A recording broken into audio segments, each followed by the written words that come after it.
Okay, we start. In the previous chapters, we talk about non-attachment to the ego.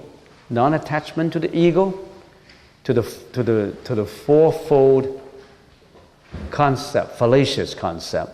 Remember, we have to let go of the ego, personality, beings, and life. We have clear-cut definitions of what they mean. And previous chapters would talk about non-attachment and the emptiness of dharmas, the emptiness of all things. Form is empty. Why is form empty? We already explained it. We see things, we see His emptiness. We see its true reality. We don't see things and attach to them. So, we see the emptiness of Dharma. We see the emptiness of all things. If you don't see the emptiness of all things, you attach to them. And we already explained in detail what emptiness means. Asvabhava, no self-nature, no real self-nature. It does not have a real self-nature. By seeing non-attachment and seeing that all dharmas is empty and without any self-nature is not enough. So section 18 goes on to say something more. Some people might fall into the emptiness of an ego, of no ego and the dharma. But if you always talk about emptiness and no dharma, then some people may mistakenly fall into the trap of it's all empty. So as long as I see emptiness, as long as I can save myself by getting into nirvana, because I stop all my mental afflictions, I eliminate all my mental afflictions, I follow the Sravaka's path and practice, and then I get out of the ocean of life and death. I get out from the reincarnation, because I perceive emptiness, no more attachment of the ego, complete elimination of ego, then I become the Arahant.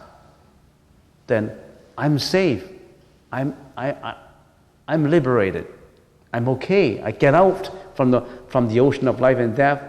I'm in nirvana. I'm in enlightenment. No more suffering for me. But that's not enough. That's not enough. You're going to go back to the ocean to save all your folks, because you steer out from the Dhammakaya ship to that shore of enlightenment. You reach that shore, but a true Bodhisattva would come back again to the sea to save all these other folks who get drowned. In other words, you don't fall into the emptiness. You don't attach to the shore. You don't want to attach to the ship. That's why you go on shore. Now you attach to that shore. Even that shore, don't attach to it. Come back to help all your folks who are still not being liberated.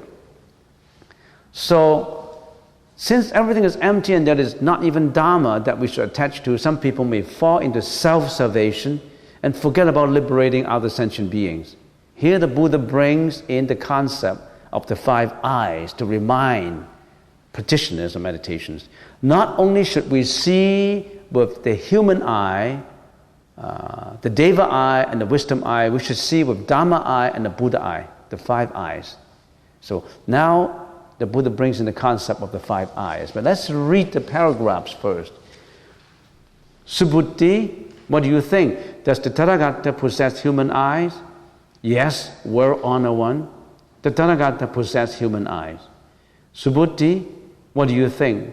Does the Tathagata possess Deva eye? The Tathagata is another epithet for Buddha. Yes, well-honored one. The Tathagata possess Deva eye. Subhuti, what do you think? Does the Tathagata possess wisdom eye? Yes, well-honored one. The Tathagata possess wisdom eye. Subhuti, what do you think? Does the Tathagata possess Dhamma eyes? Yes, well-honored one. The Tathagata possess Dhamma eyes. Subhuti, what do you think? Does the Tathagata possess Buddha eyes? Yes, well-honored one. The Tathagata possess Buddha eyes. So here, the concept of the 5 eyes are being introduced in here. Why 5 eyes? What is this 5 eyes? The human eye, which is our physical eye, the human eye, and then the Deva eye, some people call it the divine eye, which is the eye seeing things hundreds of miles away. Some deva, they may see things in other galaxies also. Why and how come? It seems mystical, it seems unbelievable, but we'll go on to explain it. And then the wisdom eye, we also call it the prajna eye. Those who study Prajnaparamita will know. Prajna eye, that means the eye with the supreme wisdom. And then there's also the Dhamma eye. The Dhamma eye sees not only the truth of emptiness, but also see the truth of provisional reality of all existence. Not only does it have the wisdom of emptiness, but also the non-attachment to emptiness and the non-attachment to not emptiness. And then the Buddha eye. The Buddha eye, which includes whatever is seen by the other four eyes. And the Buddha eye, of course, if we use this common English to explain it, the Buddha eye is what? Is omnipotent, having all the powers, omnipresence, it presents everywhere, and omniscience. Omniscience is what? Knowing all. It knows everything. We humans have the physical eye, the devas have the divine eye, the arahats have the wisdom eye, the bodhisattva have the Dhamma eye, and the Buddha, of course, have the Buddha eye. We humans have the physical eyes. Now let's start with the physical eyes. Subhuti asked the question, Buddha asked the question, Subhuti, what do you think? Does the Tathagata possess human eyes? And then Subhuti answered, yes, world honor one.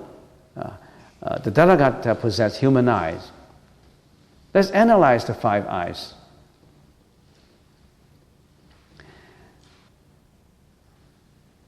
We all know that the human eyes, or the physical eyes, have sight limitation. We're not just talking about the human eyes. Our eyes see the near, but not the far. I can see as near as here. I don't know. If unobstructed, I can see a vision of, I don't know how many yards. Scientists can tell me. Different animals have different vision, different sight. And we claim that human eyes can see quite far away, but the eagle's eyes can see even further. They can see miles away with a little sesame seed. They can see 1 or 2 miles away, and they can fly and pick it up. They are from the sky and they can see. So you know that the physical eyes have limitations.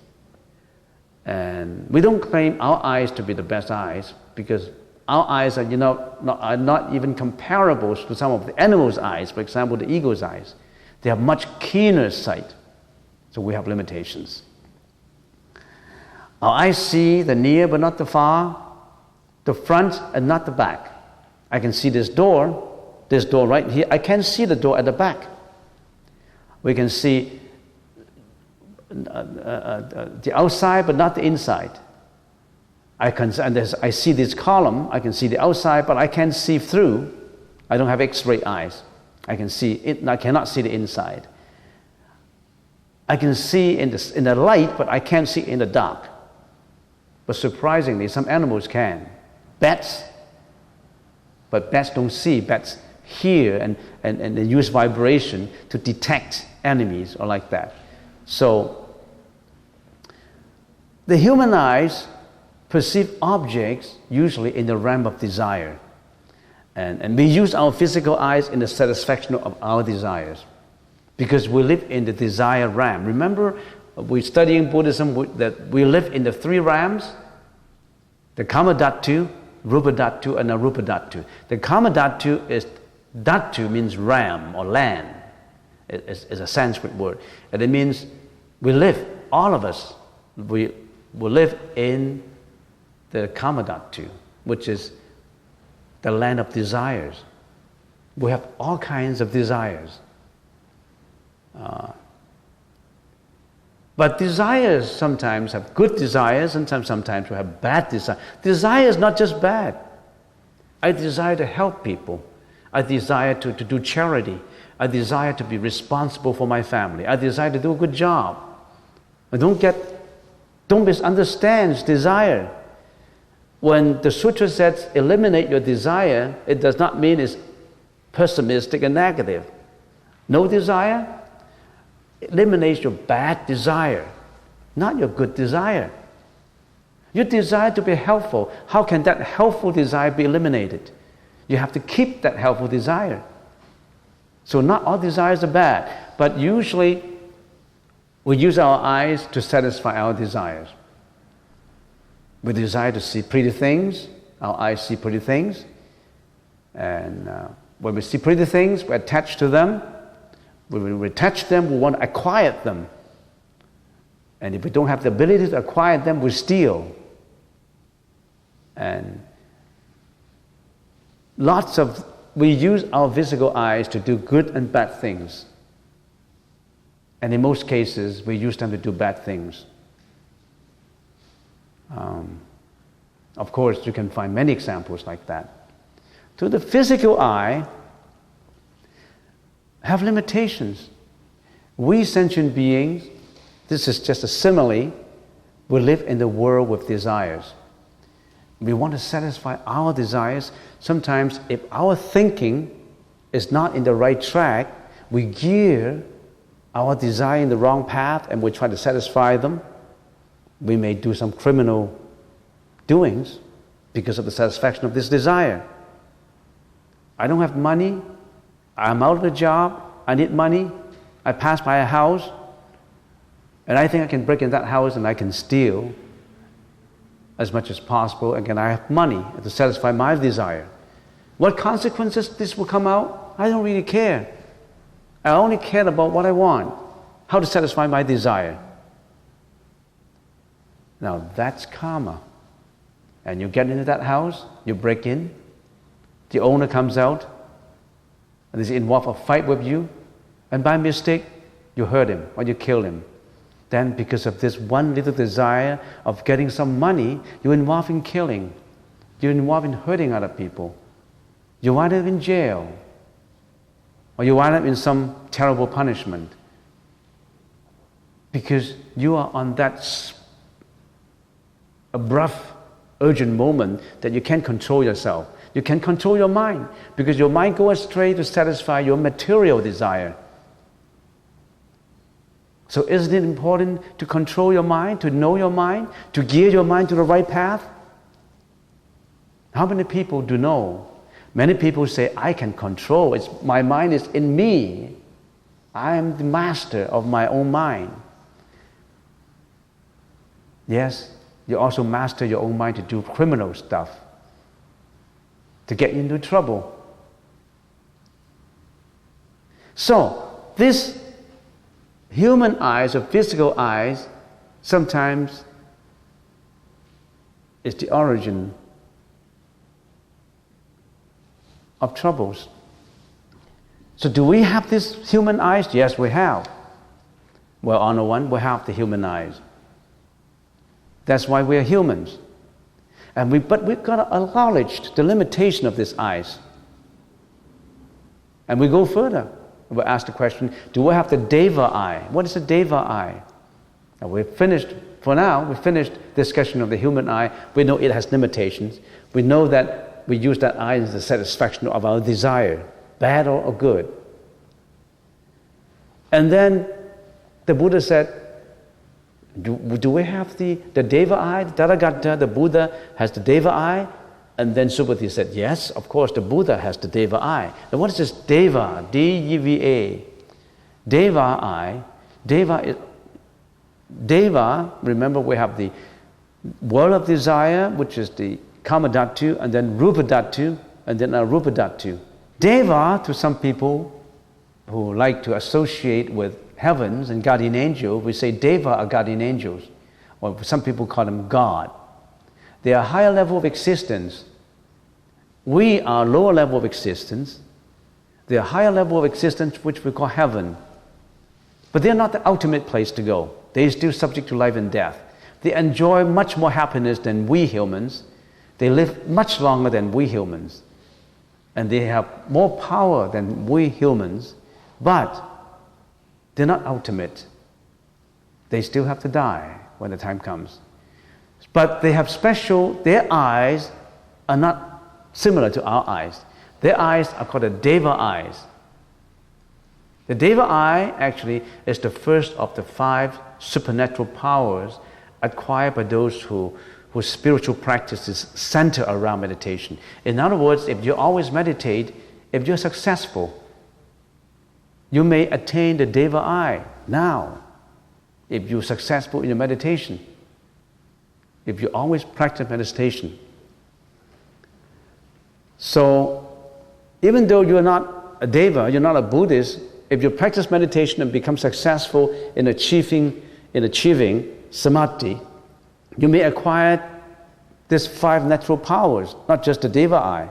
There are anyone who practices meditation, the mind exercise, anyone who practices meditation, even if you don't believe in the Buddhist teaching, you believe in any other religions, if you practice meditation, you still acquire those 5 supernatural powers. But meditation is not acquire those powers. Those are just the byproduct of meditation. If you attach to these 5 supernatural powers, you have attachment.